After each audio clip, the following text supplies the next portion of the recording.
Here's your First Warn Weather forecast first, sponsored by Anderson Collision Center. Visit driveanderson.com. We've got a few clouds out there late this afternoon and evening, and a couple of isolated showers that have been developing just up to the north of us. I'm live here at Dinner on the Dock at Prairie Street Brewing Company for their Dinner on the Dock series that takes place every Thursday. A lot of folks starting to filter in. You've got the band setting up behind me. Live music begins from 6 to 9. We're going to get a little more into that in just a bit, but let's get into the forecast, shall we? We've had some sunshine out there today, keeping an eye on a couple of those isolated showers up to the north. We may see one or two of those kind of sneak south of the state line later this evening and then into the overnight. Now, as far as temperatures go, our numbers are currently in the upper 60s and lower 70s. That's where we sit right now as we've gone through this afternoon. We made it up to 74 degrees today. Going through the night tonight, that temperature will drop down into the low 50s underneath a partly cloudy sky. A little warmer as we head through the afternoon tomorrow. Look what that means for our thunderstorm chances coming up a little later.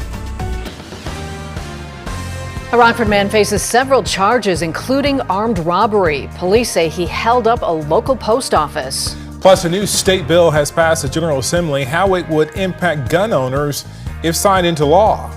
And a U.S. congressman visits a Rockford business, why he says the owner's being hurt by the president's tariffs. Live from WTVO 17.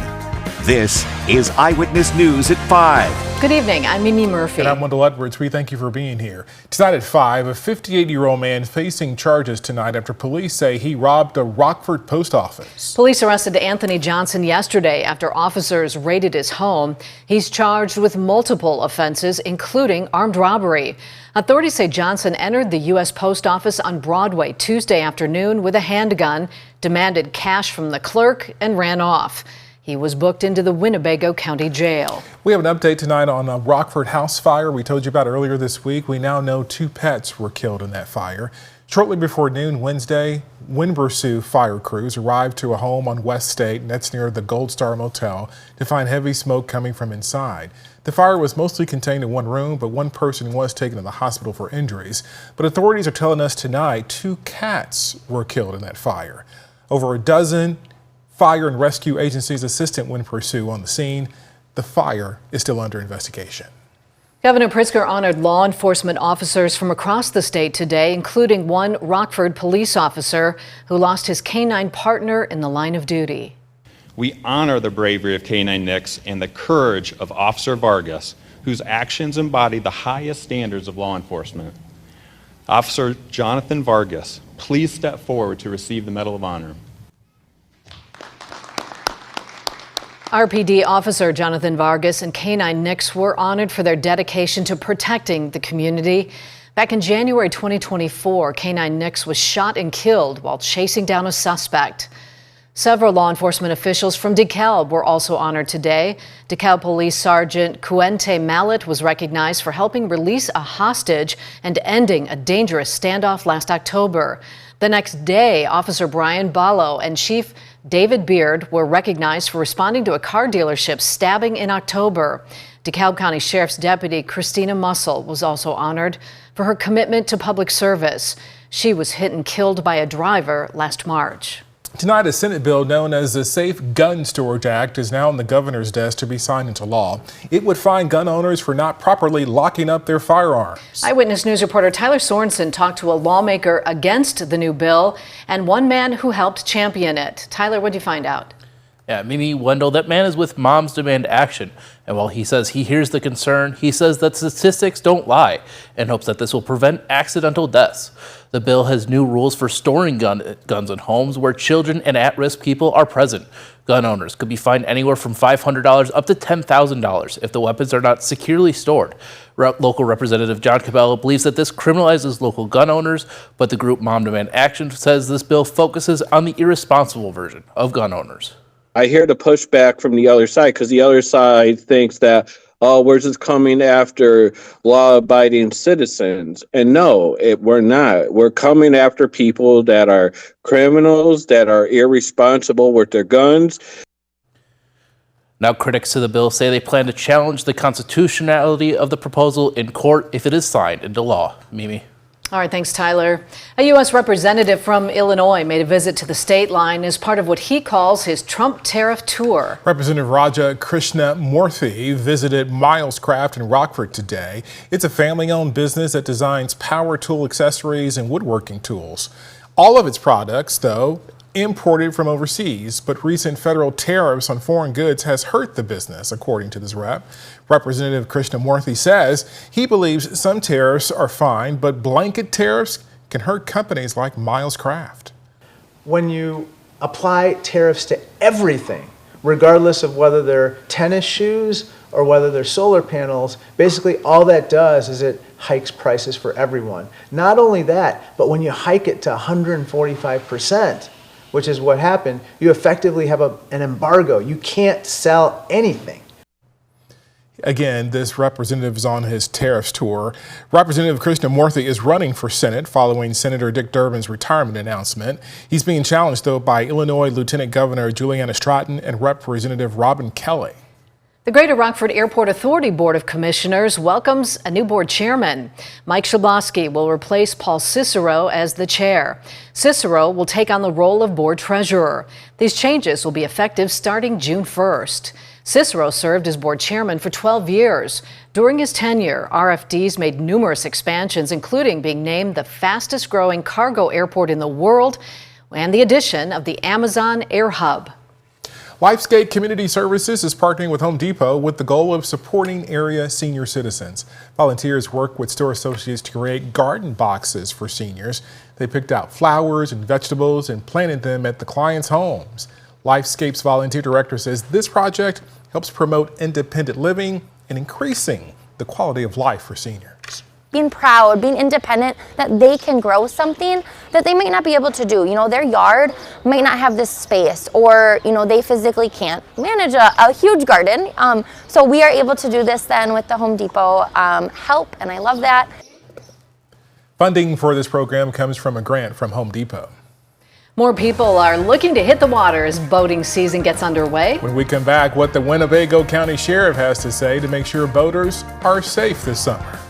And coming up tonight at 6, the family-owned business carrying goods all across the country. Our temperatures today made it into the 70s, pretty close to where we should be here this time of year as far as the average is concerned. We've got a little more cloud cover and keeping an eye on the radar, especially with a few showers that are up north in Wisconsin. Find out if those will impact your plans for tonight and timing out a few of those thunderstorms for tomorrow. Coming up at the First Warn forecast a little later. You're watching Eyewitness News, your home team, with Mimi Murphy, Wendell Edwards, Sports Director Scott Leber, and Chief Meteorologist Candace King. With the weather heating up, many folks will be looking to take their boats out for the first time this year. It is that season. Eyewitness reporter Blake Dietz actually took a ride with Sheriff Gary Caruana today on the river to talk boating safety. Blake, what does he want boaters to know? Yeah, he wants them to know to have fun, but to also do it responsibly. The Sheriff's Office says the two biggest things that they're looking out for is driving dangerously and under the influence.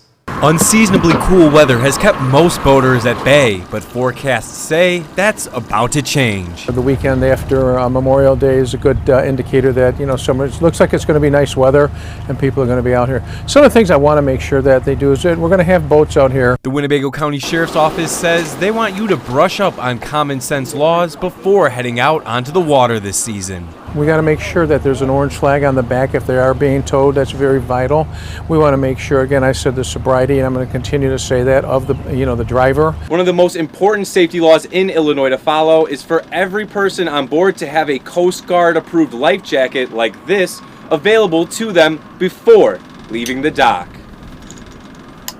Other items to include on board include a fire extinguisher, a whistle, and ring buoy. Sheriff Gary Caruana also says to respect posted speed limits, which change depending on the time of day. The speed limit during the day is 45 miles an hour, at night 25, and we really want them to be that. Senior Deputy Tim Coomer is part of the Sheriff's Office's River Patrol team. He says knowing water levels is crucial to keeping safe. A river hotline is available to call to learn about conditions before boating. You're going to voice automated message on there saying, hey, the river is currently completely open, or right now due to the flooding levels, there's a no wake zone. As the weather finally turns towards summer, Sheriff Caruana says his office will be there if any problems arise on the water. I want to see everybody have a great time this summer. My deputies are out here to make sure that people are safe. We don't play gotcha, but at the same time, if there's a situation, we'll deal with it. Now, that hotline mentioned earlier can be used to reach patrol officers for stranded boats, rescues, or any other aid. A link to that number can be found in this story that's on our website, mystateline.com. Wendell? Blake, thank you. It's been mostly warm today, but we have a small chance for some showers later. When we come back, Candace gives us her full forecast live from Dinner on the Dock.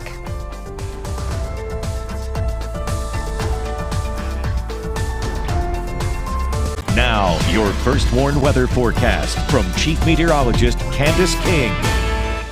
Well, good evening. Welcome back. I'm live here at Dinner on the Dock at Prairie Street Brewing Company. It takes place every Thursday.